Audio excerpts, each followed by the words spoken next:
have we done? An alternate universe? That's ridiculous.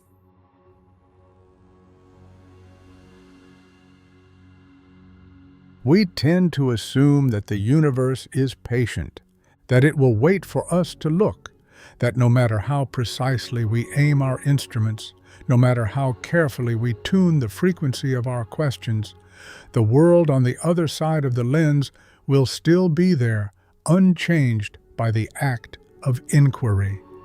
This is the foundational agreement between science and reality. You look, and reality holds still.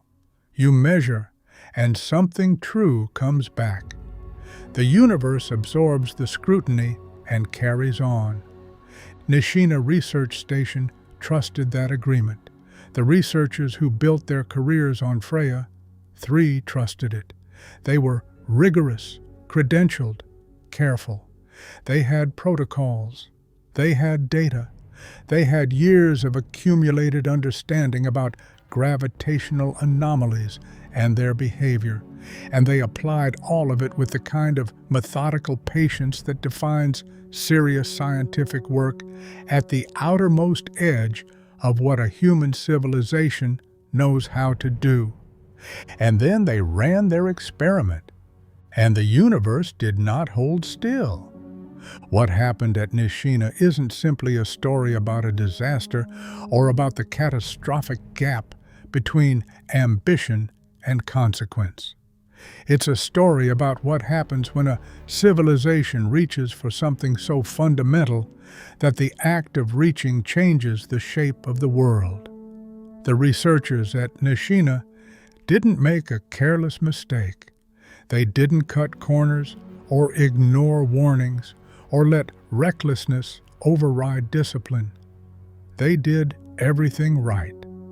And that might be the most unsettling part of the whole story, because the question their experiment leaves behind isn't whether they should have known better.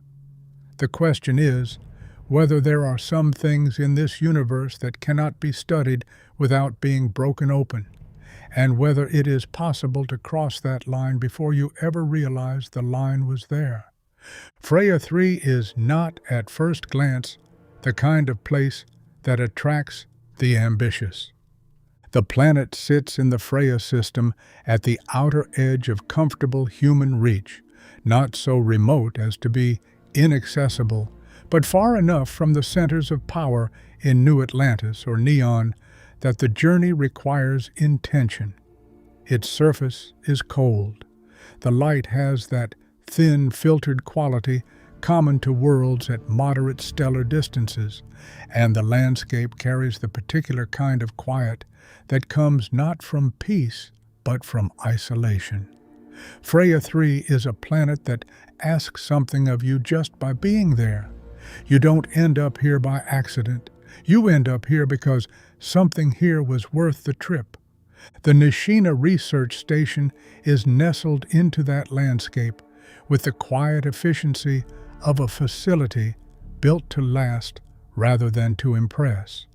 No grand facades, no architectural gestures toward permanence or prestige. What you find instead is a compact and functional set of structures whose primary relationship is inward, toward the research, toward the data, toward whatever sits at the center of this particular investigation. From the outside, it could be mistaken for a dozen other remote scientific outposts scattered across the settled systems. The surface gives nothing away. Inside, though, Nishina was something distinct.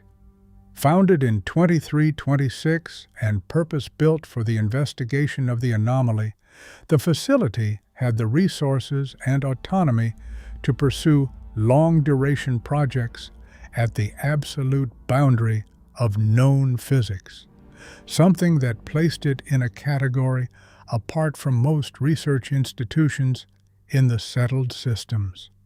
This was not a university lab constrained by grant cycles and peer review timelines. and it was not a government installation shaped by political priorities and 5-year funding windows. Nishina occupied a middle territory that is both familiar and quietly troubling. A body with the institutional reach of a major research organization and the kind of operational independence that comes from being far from the centers of power that might otherwise ask awkward questions. The researchers who came to Freya III came by choice, attracted not by salary alone, but by the prospect of doing work that would otherwise be impossible. Work that required distance and quiet, and the specific freedom that comes from not having to justify your methodology to people who don't fully understand it, or your results to people who might be frightened by them. What drew them, specifically, was the anomaly. Gravitational anomalies are not, in themselves, unusual in the settled systems. Space is old and deeply complicated, and the gravitational landscape of any inhabited system reflects that complexity. Concentrations of mass that don't behave quite as expected, pockets of warped space-time, echoes of events that happened long before humans had ships to investigate them. Most anomalies are ultimately explicable. They yield, eventually, to sufficient measurement. They have a cause, a history, a physical mechanism that patient study can eventually articulate and file away. The anomaly on Freya III did not behave like other anomalies. It had been detected first by orbital survey and then by surface instruments, and based on what the researchers eventually pieced together, the data it returned was consistent in its inconsistency. Readings that suggested the presence of something the known models couldn't account for. Fluctuations that followed patterns too regular to be purely natural and too strange to fit any established framework. Early analysis suggested proximity to something deeply unusual. What kind of unusual remained, for a time, unclear. But the signal was compelling enough to justify a permanent research presence, and the permanent research presence eventually became Nishina Station, and Nishina Station eventually assembled the kind of team that could begin asking the deeper questions, the ones that go below measurement and into meaning. The researchers here were not generalists. They were specialists in gravitational physics, in quantum mechanics, in the emerging framework that had begun quietly and without a great deal of institutional fanfare to coalesce around the artifacts, those strange ancient objects turning up at gravitational sites across the settled systems, objects that didn't fit into any known taxonomy of cosmic debris, that returned signals nobody had built instruments to read, that seemed to exist in a different relationship to the laws of physics than the matter surrounding them.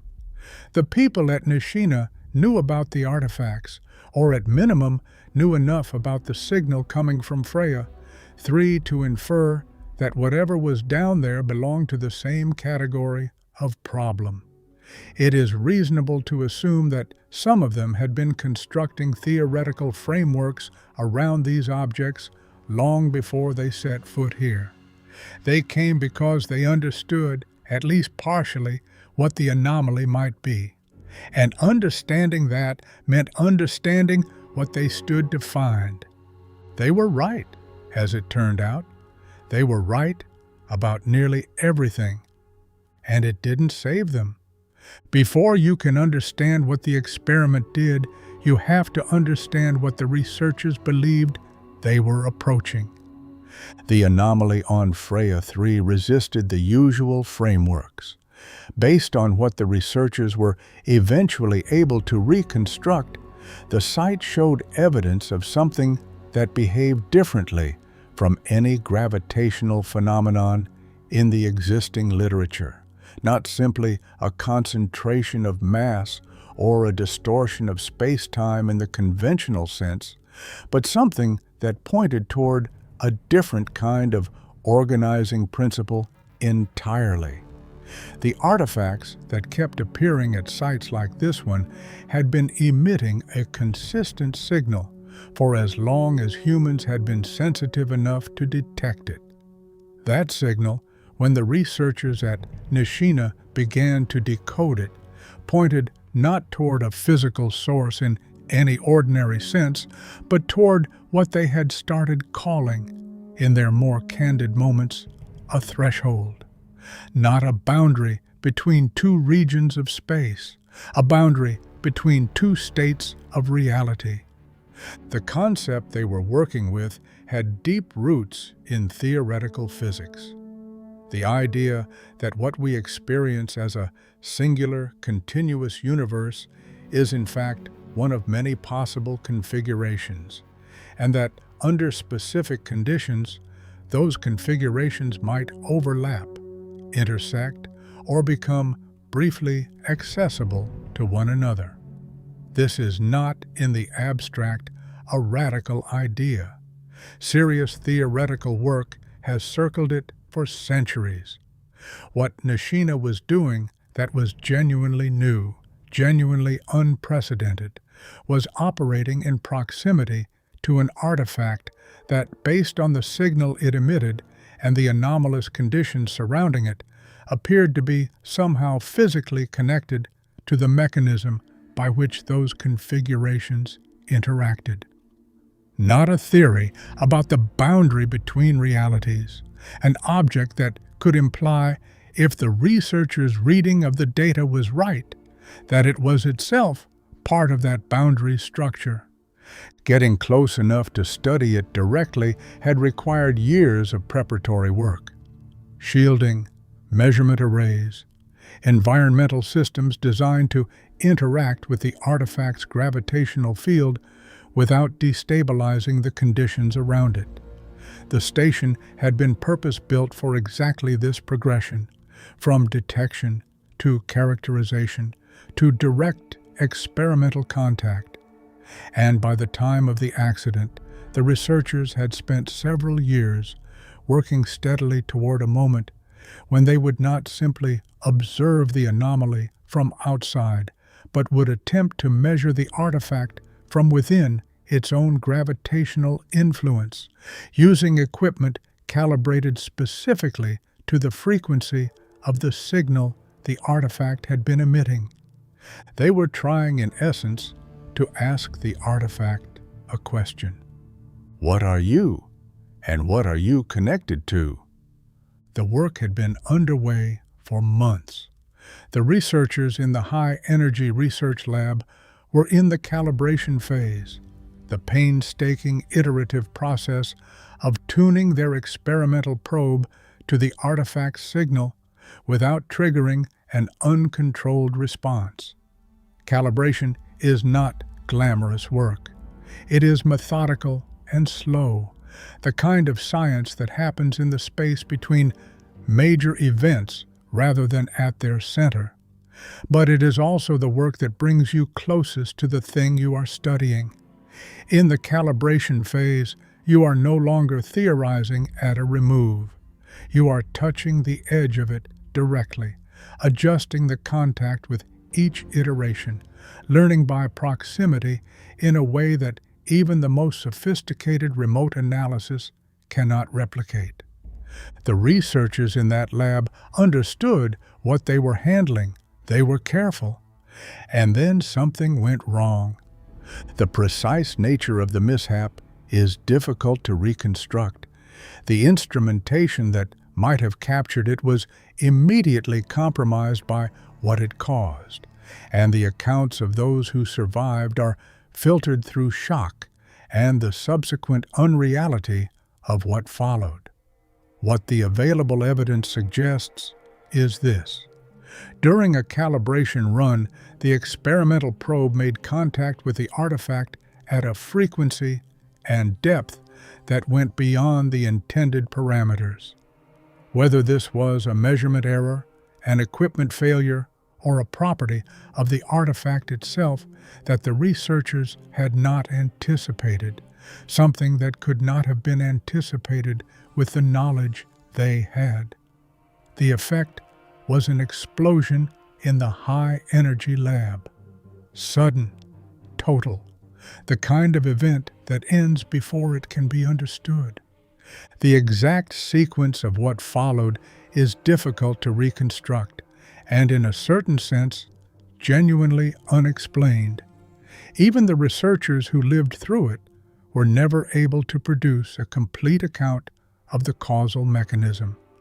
What the available evidence suggests, and what the condition of the station makes difficult to argue against, is that the calibration mishap did not simply damage the artifact or the equipment around it.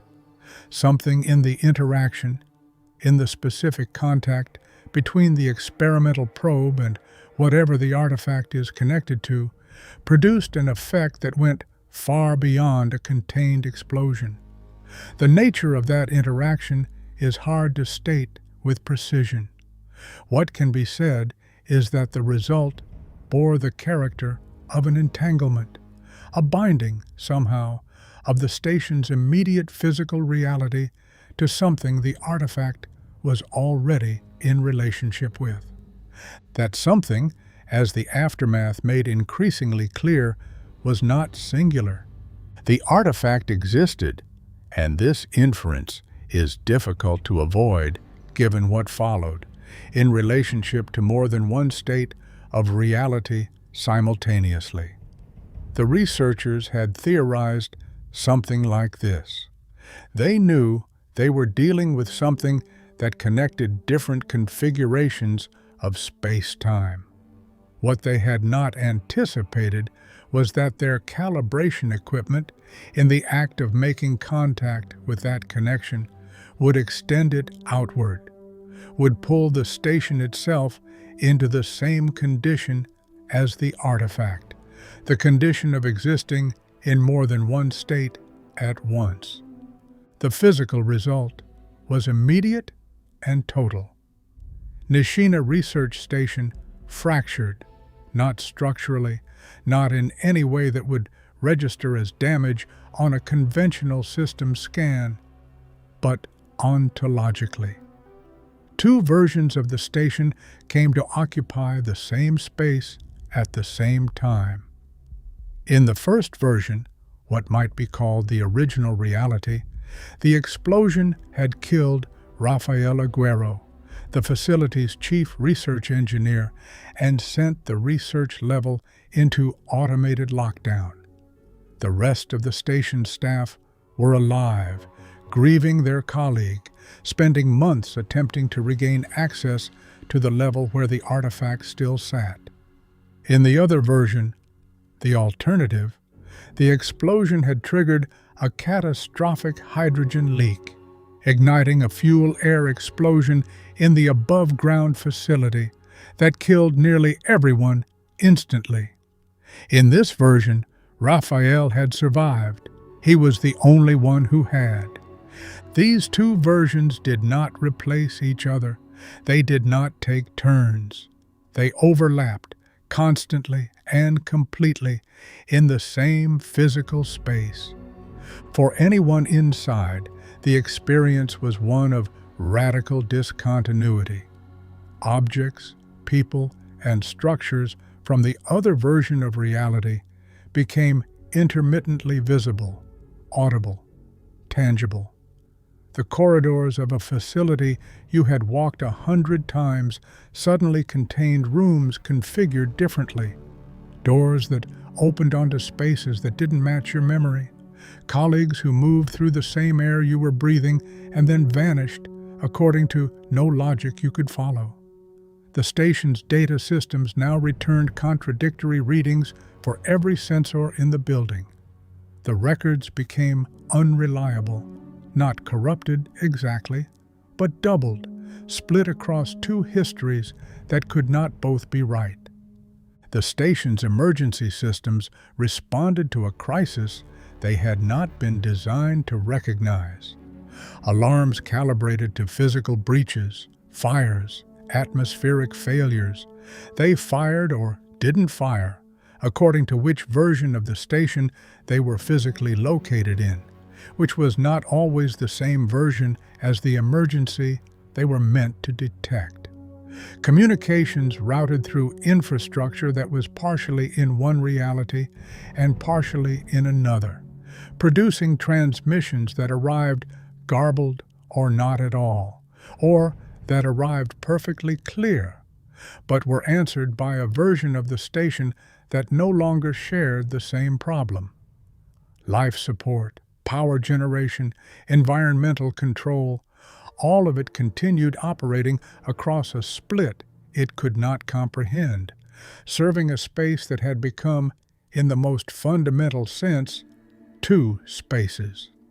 The researchers in the original reality found themselves in a station that was functional, but locked out of its own research level, mourning a dead colleague, uncertain of what had happened, and unable to access the site of the accident to find out. For months, they lived with this. The grief, the lockout, the inexplicable flickering at the edges of their perception that none of their instruments could fully explain. In the alternative reality, Rafael Aguerro was alone in the ruins of a facility where everyone he knew had died in an instant, in a building overrun by the hostile alien creatures called Cataxi that had flooded in through the collapsed perimeter defenses.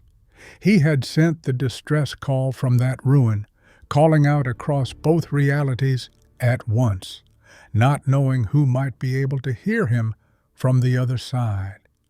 What strikes you, if you pause here, is how differently grief operates in each version of this story. And in the original station, the researchers were grieving Rafael, a man they had known, worked with, trusted with the most demanding research of their careers. The mourning had the particular quality of workplace loss, close and complicated, tangled up with professional memory, and the specific texture of seeing someone every day and then not. They held his absence at the scale of a single person, which is the only scale that loss usually comes in. It was painful in the ordinary way that painful things are painful, manageable, communal, something that shared work and time could gradually organize around. In the ruined station, Rafael was grieving everyone simultaneously, and not from a distance, not from the remove of someone who had received news, but as the sole survivor of a space that had been full of people and then was not. The fuel-air explosion had moved fast. There had been no time for last words. The people had been there, and then they had not, and he was left in the rubble of a station designed for a full crew, trying to survive in it alone, with only the intermittent glimpse of a reality where they were still alive to remind him of what had existed. This asymmetry matters beyond its emotional weight. It is structurally important to understanding what each person was capable of during the months the entanglement lasted, what patience they could sustain, what risks felt acceptable, what kinds of solutions each of them could reach toward. The researchers in the intact station had been navigating difficulty from inside a functioning community. Rafael had been navigating it from inside total isolation, which is a fundamentally different cognitive condition. It changes how you think. It changes what resolution looks like and what hope is capable of meaning. To understand what the entanglement cost the people inside Nishina, You have to sit with the specific shape of what the two realities contained. In the original version of the station, the full complement of researchers were alive, grieving, locked out of their own research level, uncertain about the nature of what was happening to their perception of the world around them. They had lost Rafael and continued to lose him every day in the ordinary way that grief works, through the accumulation of moments in which a person is absent who should be present. They were functional, organized, continuing to work, but they were also haunted in two directions at once, by the death of their colleague and by the constant, inexplicable sense that something adjacent to their reality was pressing against it. In the alternative version, Rafael was alone, completely alone, in a facility where everyone he had known had died in an instant, in a ruin now occupied by cataxi, aggressive alien creatures that had flooded in through the collapsed perimeter defenses. He had been surviving in that ruin for months before he managed to send the distress signal, operating in conditions that required every skill and every piece of knowledge he possessed just to stay alive. He had no colleagues to consult, no institutional support, no company in any form except the hostile creatures that wanted him dead. What he had was time and the artifact, and a slowly deepening understanding of what the accident had actually done. This is the texture of what the entanglement actually felt like from the inside of each reality.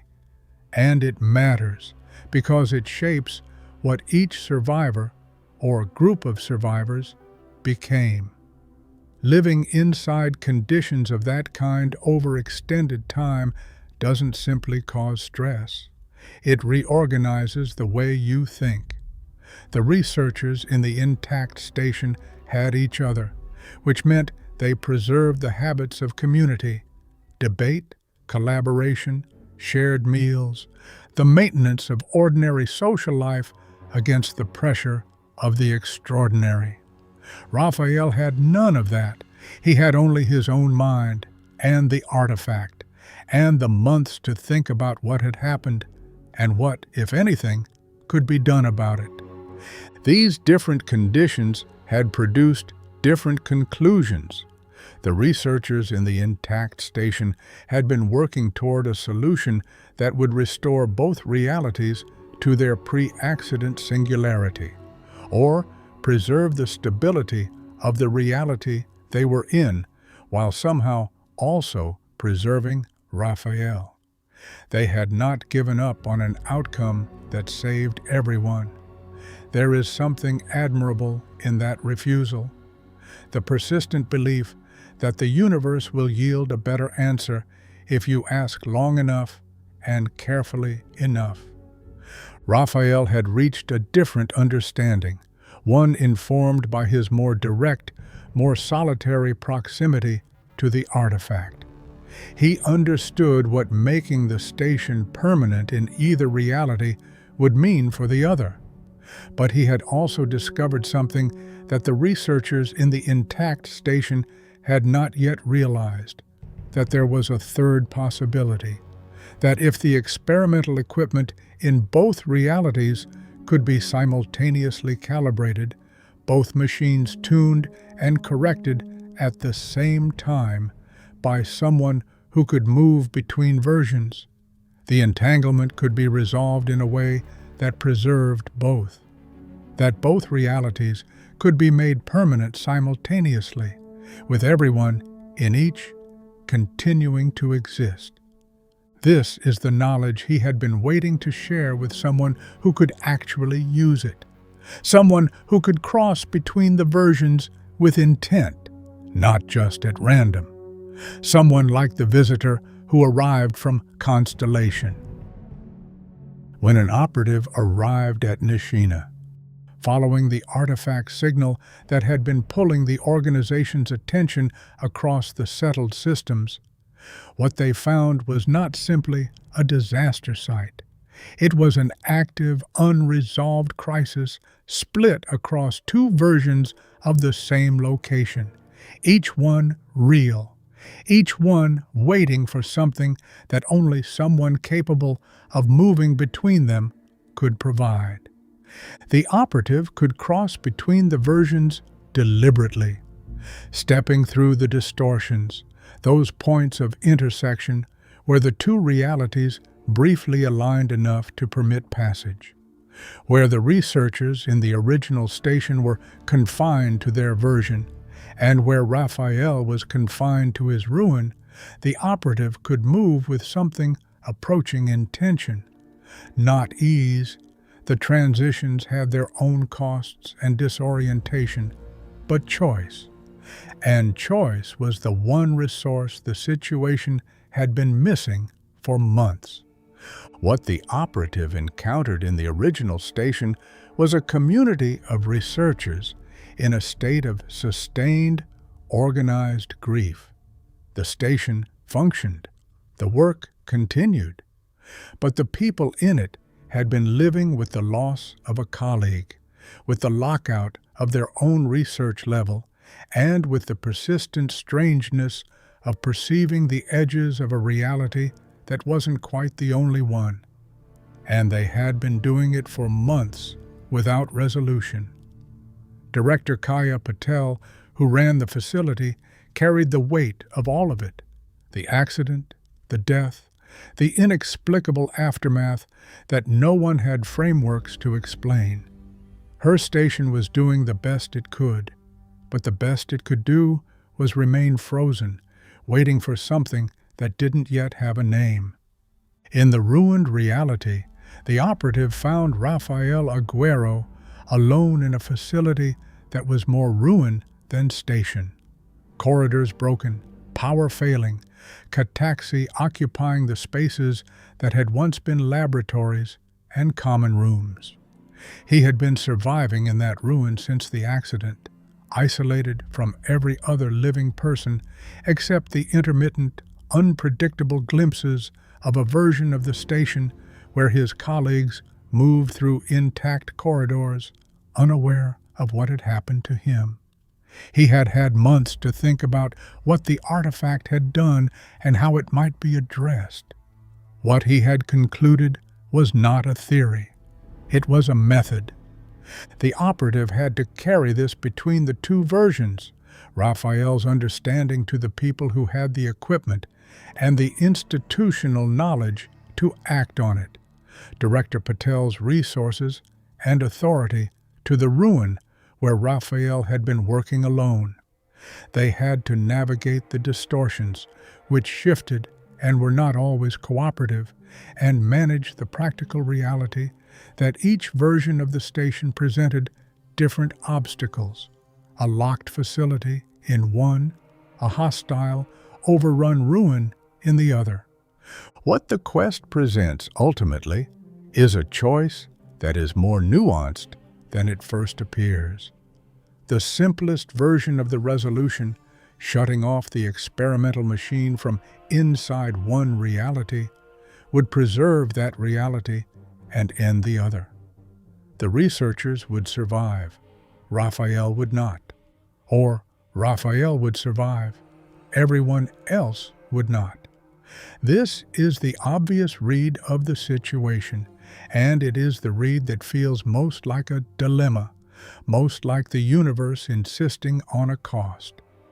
But the calibration method that Raphael had discovered offered a third path.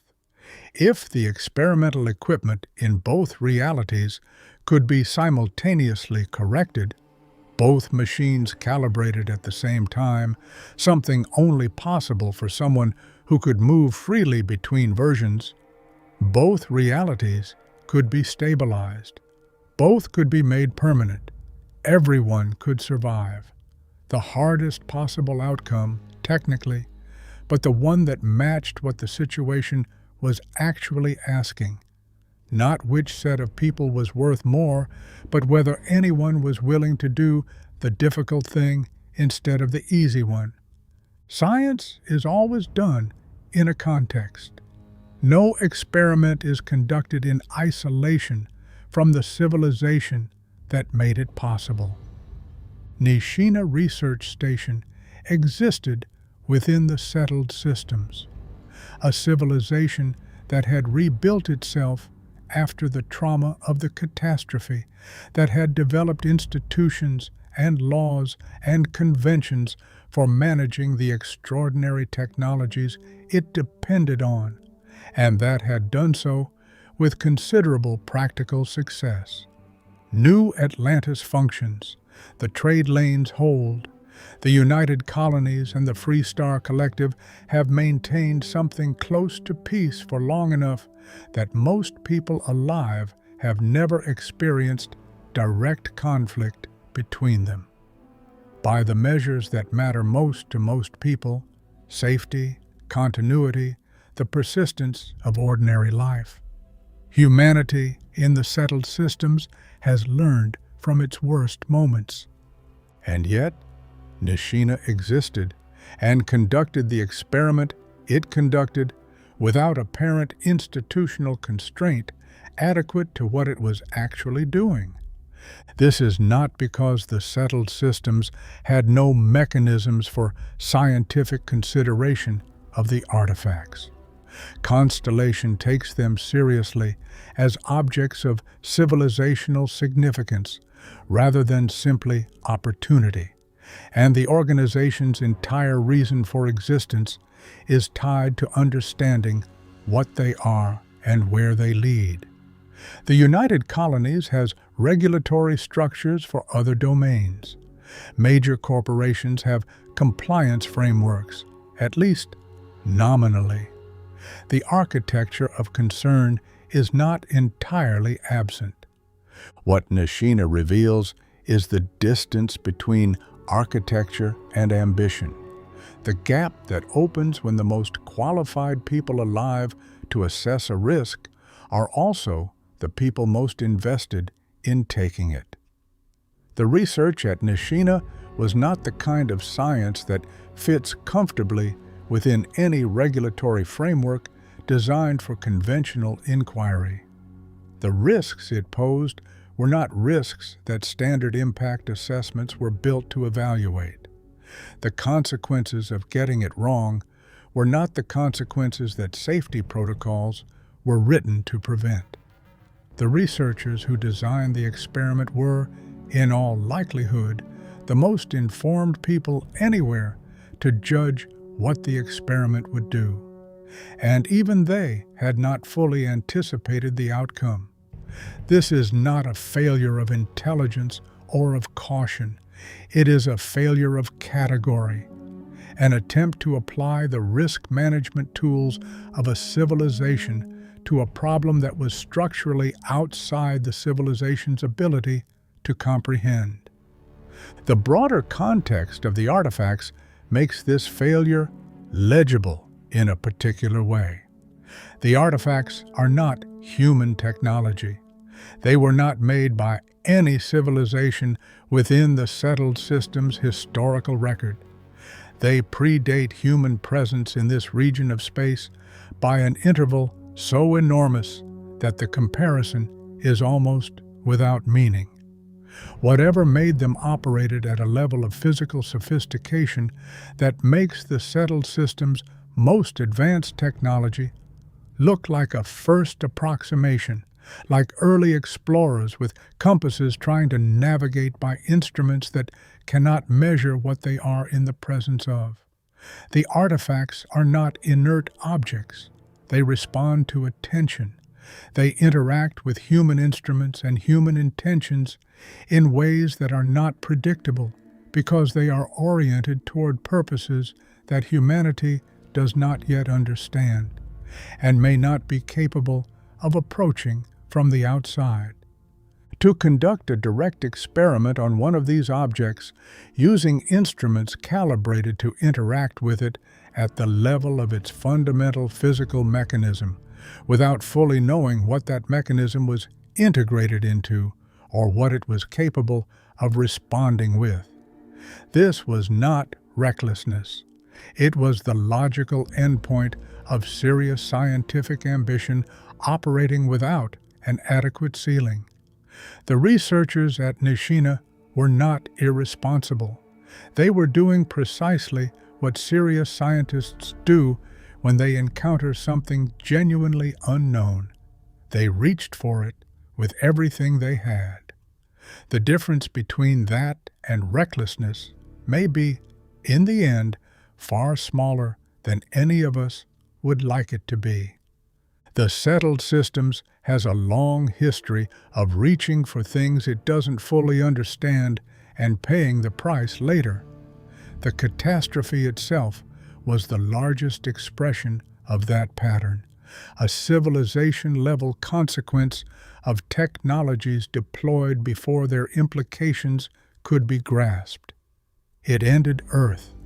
It ended not just a planet, but the idea of home that humanity had carried for its entire history, and rebuilt human civilization into something more distributed and, in many ways, more resilient, but also more scattered, more provisional, more aware that the ground beneath any particular world can fail. Nishina did not produce consequences on that scale, but it produced consequences of the same fundamental kind, a rupture between what was intended and what was made, sustained by the belief that understanding precedes consequence and that preparation is equivalent to control. What makes the parallel with the catastrophe more than superficial is not the scale of the outcome, but the structure of the failure. In both cases, the people closest to the technology were also the most confident in their ability to manage it. In both cases, the failure mode was not anticipated because it required the failure to exist in order to be understood. And in both cases, the cost was borne not primarily by the researchers who made the choice, but by the people whose existence was organized around the stability of the world those researchers had altered. These are assumptions that a civilization builds into itself very early, because they are what make large-scale organized inquiry possible.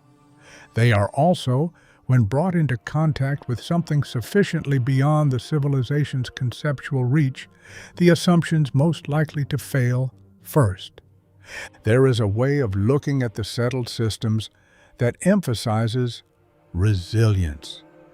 Humanity left Earth, survived the catastrophe, rebuilt, and arrived at the political and social configuration of the game's present as testament to an extraordinary capacity for continuation. The cities exist. The institutions function. Children grow up in New Atlantis or Aquila City or Neon with the same basic assumption about the persistence of the world that children have always carried, that tomorrow will resemble today, that the ground is solid, that reality is a reliable substrate for whatever life you want to build on it. This assumption is so foundational that it is never articulated. It doesn't need to be. It is simply the air that everything else breathes. Nishina punctures that assumption in the most literal way possible. The ground of the station, the physical location, the space it occupied, the shared reality that the people inside it depended on for everything from communication to friendship to the basic coordination of daily work, turned out not to be reliable. It turned out to be contingent.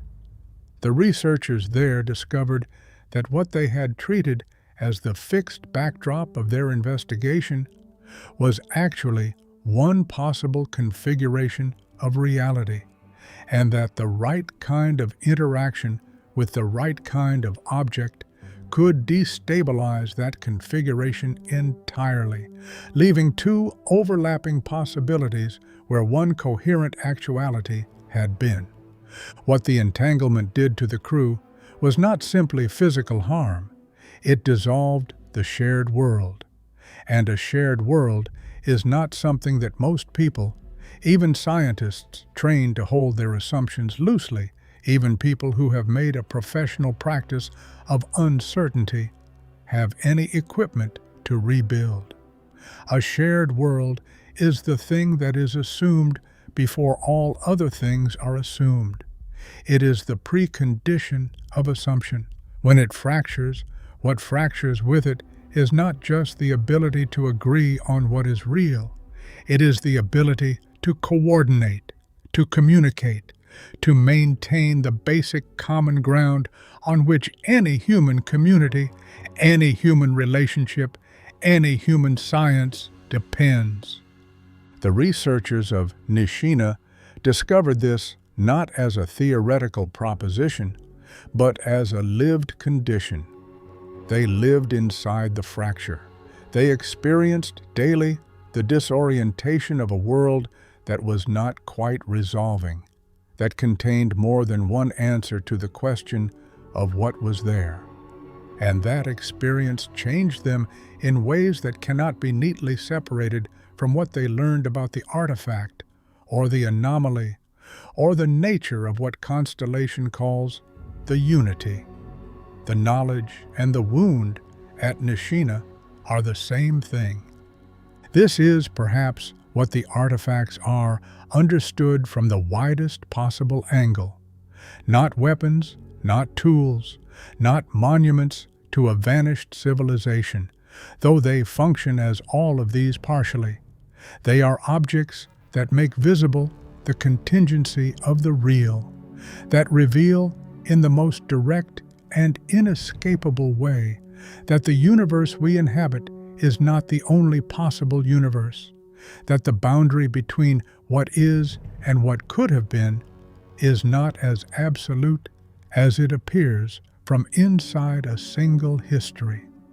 They are objects that already know something about reality's deepest structure that humanity has only theorized.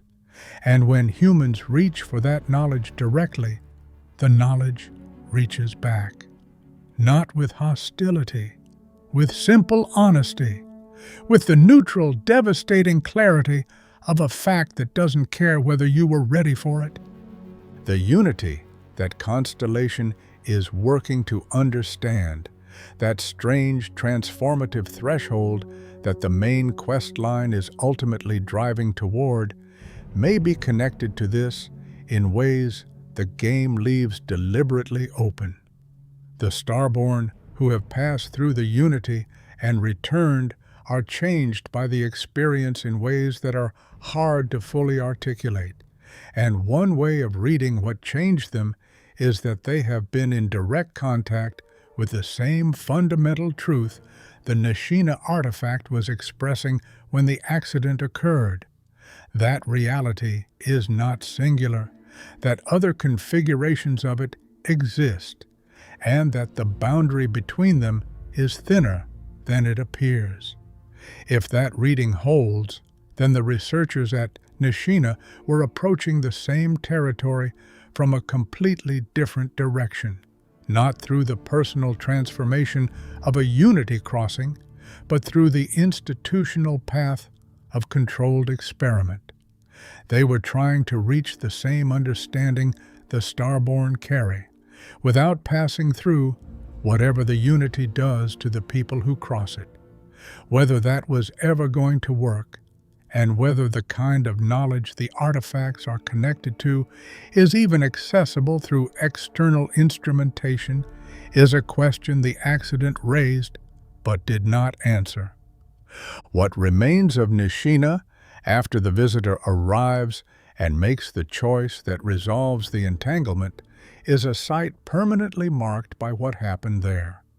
The physical structure can be repaired, equipment can be replaced, the data that survived the rupture, and a significant portion of it did survive, preserved in one version or the other, represents genuine scientific value, regardless of the cost at which it was acquired.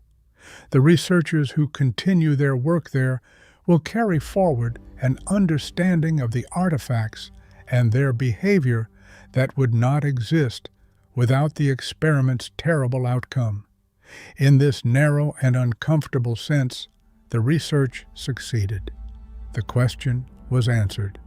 Something true came back. But the answer was not the answer they expected, and the truth that came back was not the kind that files comfortably into a database. It is the kind that changes the shape of the people who receive it. The researchers who survive the entanglement are not the same researchers who designed the experiment. They have seen something that cannot be unseen, that the world they inhabit is conditional, that the stability they had taken for granted is not a property of the universe itself, but a property of the particular configuration they happen to be in, that there are, adjacent to their world, other versions of the same station, the same corridors, the same conversations, just as real as the ones they are standing in, and that the difference between which one continues can come down to the decision of a single visitor who happened to be capable of moving between them. That knowledge does something to a person that is very difficult to articulate to someone who hasn't experienced it. It is not simply unsettling.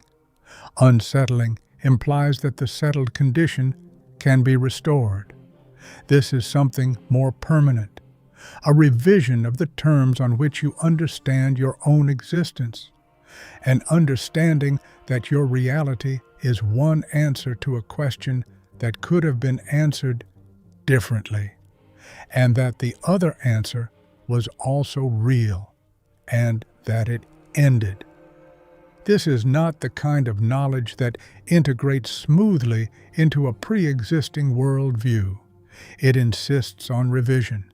It demands that you rebuild your understanding of what is real and what is possible from a foundation that can no longer be taken for granted, because you know now that it was never as solid as it felt. In this specific way, the researchers of Nishina have arrived. From a completely different direction, through a completely different process, at something very close to the condition of the starborn. Not through transformation, not through the unity's specific and irreversible crossing, but through the simpler and crueler experience of having been present when the boundary between realities was demonstrated to be permeable. They know now what the universe is made of at a level that most people in the settled systems will never be forced to confront. They know it not as a theory or a framework, but as a memory, the most visceral kind of knowing there is, and memories of that kind tend to organize everything that comes after them. The question of what they do with it, whether the knowledge becomes the foundation of a more honest engagement with what the artifacts are, or whether it gets quietly filed under classified research and left to shape the institution from the inside without ever being spoken aloud, is one of the more consequential, unanswered questions in the settled systems. Nishina has resources, autonomy, and now a data set that no other research body in human space possesses. What it does with that data set, who it shares it with, and whether it is honest about the cost at which it was obtained, these are decisions that will matter, eventually, for everyone. Science is supposed to reveal the world without changing it. That is the implicit promise of the scientific method, that observation, however precise and however deep, leaves the thing observed intact, that the universe holds still, that knowledge and its object can be cleanly separated by the right technique and the right distance. Nishina is what happens when that promise meets something too large to keep it. The researchers there didn't just discover a fact about the universe. They encountered the universe at a level where the act of inquiry and the thing being inquired into were not separable, where measurement was simultaneously interaction, and interaction was simultaneously transformation.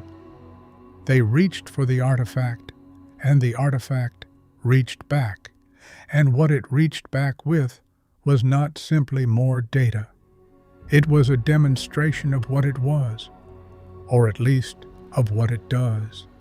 And if the connections between the artifacts, the anomaly sites, and the unity that Constellation is driving toward are as deep as the evidence suggests, then what happened at Nishina may be a glimpse from a very different angle of the same fundamental structure the unity expresses at its core.